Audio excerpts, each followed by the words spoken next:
Hello everyone, आज date है 27 नवंबर। तो चलिए देखते हैं आज का सभी मोस्ट इंपॉर्टेंट करंट अफेयर क्या क्या है जो हमारे एग्जाम के लिए बहुत ज़्यादा जरूरी है।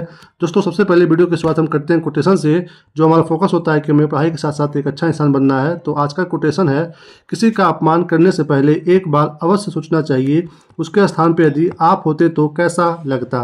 यानी कि दोस्तों, आपको अगर एक अच्छा इंसान बनना है तो आपको कुछ भी मेहनत नहीं करना है, बस आपको अपने पास से अच्छा रहना है। उसके बाद आपके आसपास की सोसाइटी अपने आप अच्छी होती चली जाएगी। आप अपने ओर से अच्छा रहिए, फिर सामने वाला आपके साथ बिल्कुल वैसा ही व्यवहार करेगा जैसा आप करोगे। मैं अपवाद की बात नहीं कर रहा हूँ, एक दो लोग ऐसे होते हैं कि आप कितना भी अच्छे बन लो, सामने वाला बिल्कुल बुरा बर्ताव ही करता है, तो वो एक अलग बात कर रहा हूँ। मैं मैक्सिमम की बात कर रहा हूँ कि आपको अच्छा रहने की कोशिश करना चाहिए। जब आप अच्छे से रहोगे तो आपके सामने वाला भी आपको देख करके एक समय के बाद अच्छे से आपसे व्यवहार करना स्टार्ट कर देगा। ओके, तो आपको अपने ओर से अच्छा बनना चाहिए। चलिए देखते हैं आज का चैलेंज क्या है। डेली की तरह आज का हमारा भी वही चैलेंज है कि सिंपली आपको ये 5 टास्क फॉलो करना है मिनिमम 21 डेज तक। उसके बाद आपका ये हैबिट बन जाएगा, फिर आप किसी भी एग्जाम को इजीली क्रैक कर जाओगे। क्योंकि इसको फॉलो करने में बस 1% ही सफल हो रहे हैं, तो हम सबको मिलकर के उस 1% में आना है एट ट्रेनिंग रेट। ओके, आप इसको फॉलो करिए और कोई भी समस्या है इसको फॉलो करने में तो आप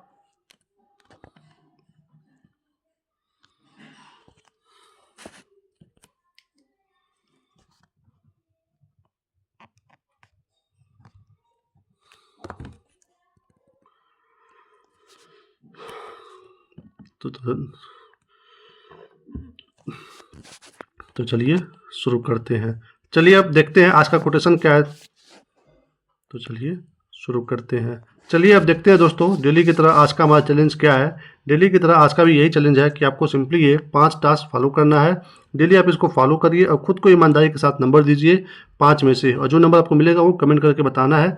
मिनिमम आप ये 21 डेज तक फॉलो करिए, फिर आप इतने अच्छे रूटीन में आ जाओगे कि आप किसी भी एग्जाम को इजीली क्रैक कर जाओगे। क्योंकि इसको फॉलो करने में बस 1% ही सफल हो रहे हैं, तो हम सबको मिल करके उस 1% में आना है एट एनी रेट। ओके, कोई समस्या है इसको फॉलो करने में तो आप कमेंट करिए, हम आपकी बिल्कुल मदद करेंगे। चलिए देखते हैं आज का सभी मोस्ट इंपॉर्टेंट करंट अफेयर क्या क्या है। तो आज का सबसे पहला प्रश्न है कि junior hockey Asia cup tournament 2024 का आयोजन कहाँ किया गया है। तो किसकी बात हो रही है? Junior hockey Asia cup tournament 2024 का। तो ये कहाँ पे हुआ है आपको बताना है दोस्तों। सामने यहाँ पे ऑप्शन है, तो ये हुआ है बी, मस्कट में। कहाँ पे हुआ है? मस्कट में हुआ है junior hockey Asia cup tournament 2024 का। देखिए दोस्तों, इसके बारे में 11वां ये था, ये 11वां पुरुष हॉकी जूनियर एशिया कप एशियाई हॉकी महासंघ द्वारा आयोजित किया गया। साथ ही साथ ये ओमान हॉकी एसोसिएशन के द्वारा मेजबानी किया गया है। मस्कट में ये 27 नवंबर से 4 दिसंबर तक चलने वाला है। इसमें दोस्तों भारत पिछली बार चैंपियन रहा है, जिसने कहाँ पे जीता था? ये 2023 में यहीं पे ओमान में ही हुआ था, और पाकिस्तान को हरा करके ये 2-1 से जीता था।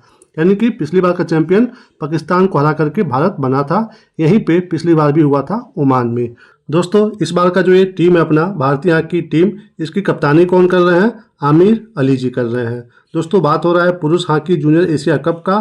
तो देखिए, इसमें जो भाग लेते हैं खिलाड़ी वो 21 साल से कम होते हैं, और इसका आयोजन कौन करता है? एशियाई हॉकी महासंघ।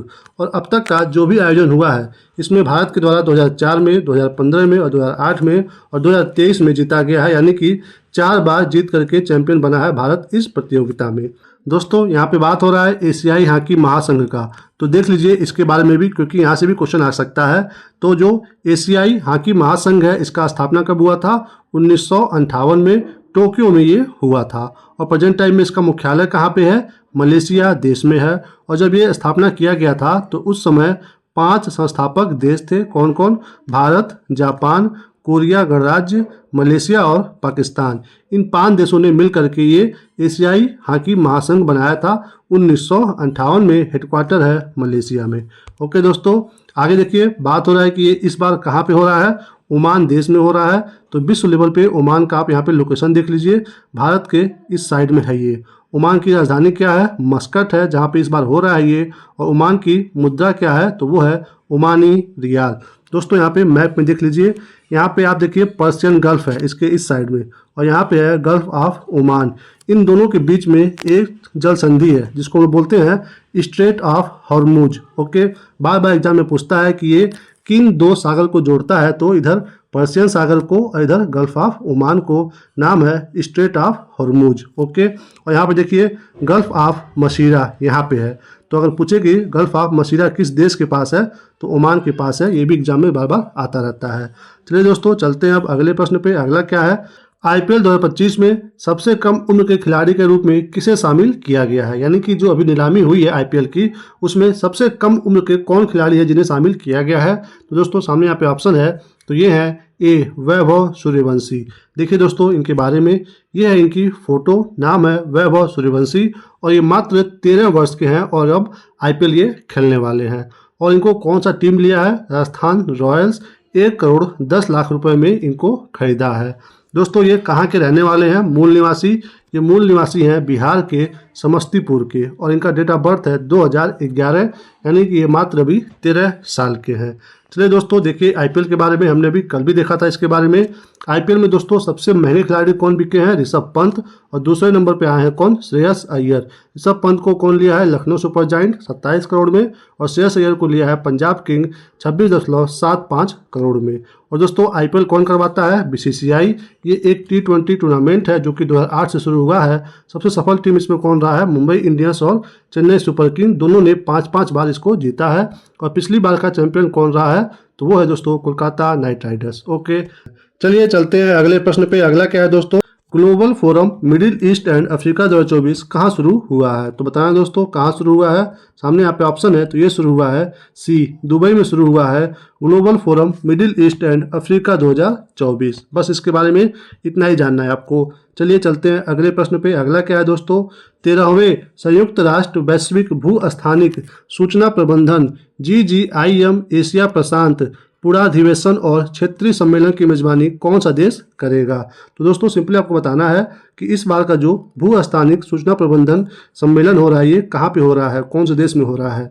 सामने दोस्तों यहाँ पे ऑप्शन है, तो ये हो रहा है डी, अपने प्यारे भारत में होने वाला है। देखिए दोस्तों इसके बारे में, ये कहाँ पे हो रहा है, भारत के नई दिल्ली में हो रहा है और ये एशिया प्रशांत क्षेत्र के संयुक्त राष्ट्र वैश्विक भू स्थानिक सूचना प्रबंधन का ये 13वां बैठक है। इसका उद्देश्य क्या है कि हमें जो दुनिया में बढ़ती हुई डाटा का जो सिस्टम बढ़ रहा है उसमें भू स्थानिक डाटा का भूमिका और उपयोग के बारे में लोगों को जानकारी देना है, ये इसका उद्देश्य है। और इसमें 91 प्रतिनिधियों के साथ साथ 30 देशों के विशेषज्ञ इसमें भाग ले रहे हैं और भारत की तरफ से 120 से अधिक विशेषज्ञ इसमें भाग लेने वाले हैं, जो कि नई दिल्ली में हो रहा है, भू स्थानिक डाटा से संबंधित है।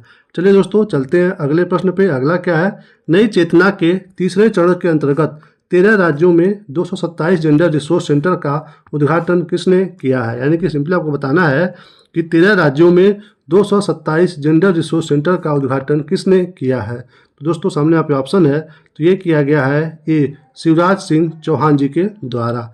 देखिए दोस्तों इसके बारे में क्यों किया गया है, ये केंद्रीय ग्रामीण विकास और कृषि एवं किसान कल्याण मंत्री श्री शिवराज सिंह चौहान ने नई दिल्ली में नई चेतना पहल बदलाव की राष्ट्रीय अभियान के तीसरे संस्करण का शुभारंभ किया। यानी कि दोस्तों ये कौन है, ये केंद्रीय ग्रामीण विकास और कृषि एवं किसान कल्याण मंत्री, नाम है श्री शिवराज सिंह, इनके द्वारा ये शुरू किया गया है नई चेतना पहल बदलाव की। इसमें उद्देश्य क्या है, इसका उद्देश्य दोस्तों कि जो लिंग आधारित हिंसा होता है उसको समाप्त करना है और इसके बारे में लोगों को जागरूकता बढ़ाना है और इसमें सामुदायिक भागीदारी को प्रोत्साहित करना है और जो पीड़ित हैं उनके लिए सहायता प्रोवाइड कराना है, उसको मजबूत बनाना है।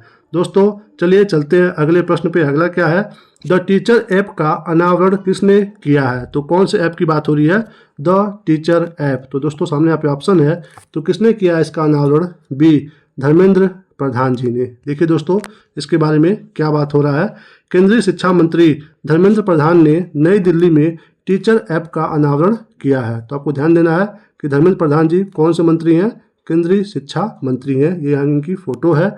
इसका उद्देश्य क्या है, शिक्षा की उभरती जरूरतों को पूरा करने के लिए सुसज्जित भविष्य के लिए तैयार शिक्षकों का निर्माण करना है। यानी कि शिक्षक अब ऑनलाइन इसको पढ़ाएंगे, उसमें ये सब व्यवस्था किया गया है। इस प्लेटफॉर्म को कौन बनाया है, भारतीय एयरटेल फाउंडेशन के द्वारा इसको बनाया गया है। दोस्तों बात हो रहा है टीचर का, तो देख लीजिए कि भारत के जो पहले भूतपूर्व राष्ट्रपति रह चुके हैं, नाम है डॉक्टर सर्वपल्ली राधाकृष्णन, इन्हीं के जो जन्मदिन है 5 सितंबर, उसको हमारे भारत में शिक्षक दिवस के रूप में मनाया जाता है। क्योंकि एक बार इनसे बच्चे मिलने गए और इनका जन्मदिन मनाने के लिए कह रहे थे, तो इन्होंने कहा कि आप हमारा जन्मदिन ऐसे मत मनाइए, इसको आप एज ए शिक्षक दिवस के रूप में मनाना शुरू करिए। तो तभी से ये दिवस हम लोग मनाते हैं शिक्षक दिवस के रूप में। ये है इनकी दोस्तों फोटो। इनका एक वाक्य है, सच्चा गुरु वो होता है जो हमें खुद के बारे में सोचने में मदद करता है। दोस्तों इसीलिए हम डेली अपने वीडियो में स्टार्टिंग में कोटेशन कराते हैं जो आपको खुद के बारे में जानने, पहचानने और आपको निखारने में मदद करता है। ओके दोस्तों, चलिए चलते हैं अगले प्रश्न पे। अगला क्या है, खबरों में रहा क्यास्नूर वन रोग किस राज्य में सामने आया है। तो कौन सा रोग है ये, क्यास्नूर वन रोग। तो किस राज्य में है ये आपको बताना है। दोस्तों सामने यहाँ पे ऑप्शन है, तो ये है ए कर्नाटक में। कहाँ पे है ये, कर्नाटक में है। देखिए इसके बारे में दोस्तों, कर्नाटक के स्वास्थ्य अधिकारी क्यास्नूर वन रोग को रोकने के लिए अलर्ट पर हैं, जिसे हम लोग बंदर बुखार भी कहते हैं। ओके, ये दोस्तों यहाँ पे लिखा है ना KFD, ये एक टीक जनित वायरस रक्तस्रावी बीमारी है जो पहली बार कब देखा गया था, 1957 में कर्नाटक के क्यास्नूर वन में। यह टीक के काटने या संक्रमित जानवरों, विशेष रूप से बंदरों के संपर्क में आने से फैलता है। बट अच्छी बात यह है कि ये मनुष्यों के बीच में नहीं है। ओके, सिर्फ जानवर में है। लक्षणों में तेज बुखार, मतली, दस्त और कभी कभी न्यूरोलॉजिकल या रक्तस्रावी समस्याएं शामिल होती हैं। तो ये लक्षण होते हैं इसके। दोस्तों इसकी वजह से 5 से 10% मृत्यु भी हो जाती है, क्योंकि इसका कोई भी इलाज नहीं है। ओके, यानी कि जितना केस होता है उसमें से 5 से 10% लोग इसके कारण मृत्यु उनकी हो जाती है। चलिए दोस्तों चलते हैं अगले प्रश्न पे। अगला क्या है, हाल ही में किस बैंक ने जलवायु कार्यवाही के लिए यूनिसेफ के साथ साझेदारी की है। किसके लिए, जलवायु कार्यवाही के लिए किस बैंक ने किया है यूनिसेफ के साथ साझेदारी। तो दोस्तों सामने यहाँ पे ऑप्शन है, तो ये किया है इंडस इंड बैंक ने। किसने किया है, इंडस इंड बैंक ने। देखिए दोस्तों इसके बारे में, इंडस इंड बैंक ने जलवायु लचीलापन कार्यक्रम के लिए यूनिसेफ के साथ साझेदारी की है। यह 5 भारतीय जिलों में जलवायु जोखिम प्रबंधन और सामुदायिक लचीलेपन को मजबूत करने की साझेदारी है। भारत के 5 जिलों में, तो कौन कौन सा जिला है वो, धाराशिव जो कि महाराष्ट्र में है, बेगूसराय जो कि बिहार में है, उसके बाद बिरुधुनगर जो कि तमिलनाडु में है, और बारा जो कि राजस्थान में है, और बहराइच जो कि यूपी में है। यानी कि 5 अलग अलग राज्यों के 5 जिलों में ये कार्यक्रम लागू किया जाएगा। दोस्तों यहाँ पे बात हो रहा है इंडस लैंड का, तो ये हमारे एग्जाम के लिए मोस्ट इंपॉर्टेंट हो जा रहा है। तो इसका स्थापना कब हुआ था, 1994 में। इसके संस्थापक कौन रहे हैं, तो श्री चंद पी हिंदुजा जी। इसका मुख्यालय कहाँ पे है, मुंबई में, यानी कि महाराष्ट्र राज्य में है। दोस्तों जब बैंक की बात हो रही है तो हमारे एग्जाम के लिए मोस्ट इंपॉर्टेंट है कि भारत का सबसे पुराना बैंक कौन सा है, तो वो है दोस्तों मद्रास बैंक, जो कि 1683 में खोला गया था। तो सबसे पुराना ये बैंक है मद्रास बैंक।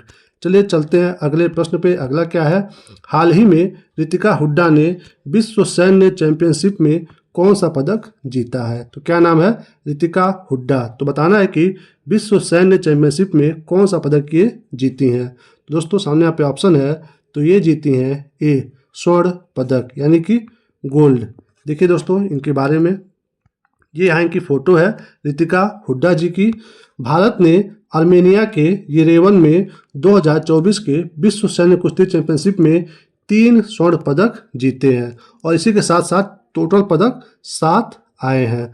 दोस्तों यहाँ पे आपको ध्यान देना है कि आपके एग्जाम में पूछे कि 2024 का विश्व सैन्य कुश्ती चैंपियनशिप कहाँ पे हुआ है, तो ये आर्मेनिया देश में हुआ है, और टोटल पदक इसमें आया है 7 पदक। ओके, तो उसमें 3 स्वर्ण है, जो 1 स्वर्ण इनके द्वारा जीता गया है। इसमें जो 3 स्वर्ण आया है, एक लाई है रितिका हुड्डा जी, दूसरा ज्योति सिहाग, और तीसरा जयदीप। ये 3 लोगों के द्वारा ये गोल्ड मेडल लाया गया है अपने अपने श्रेणियों में। और इसमें एक कांस्य पदक भी आया है, जो कि प्रियंका जी ने लाया है 68 किलोग्राम की श्रेणी में।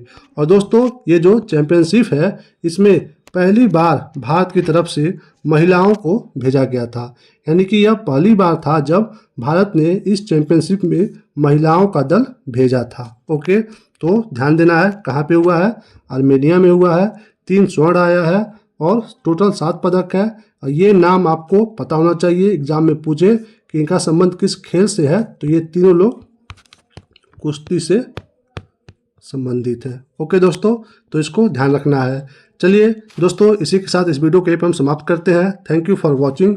इस वीडियो से आपकी थोड़ी सी भी जानकारी बढ़ी हो, थोड़ी सी भी, तो प्लीज़ चैनल को सब्सक्राइब जरूर करिए, वीडियो को लाइक करिए, शेयर करिए और कमेंट करके बताइए कि आपको वीडियो हमारा कैसा लगा, अच्छा या बुरा, जैसा भी लगा हो आप खुल करके बता सकते हैं। अपना ख्याल रखिए, मुस्कुराते रहिए। मिलेंगे हम आपको अगले वीडियो में, तब तक के लिए जय हिंद, वंदे मातरम।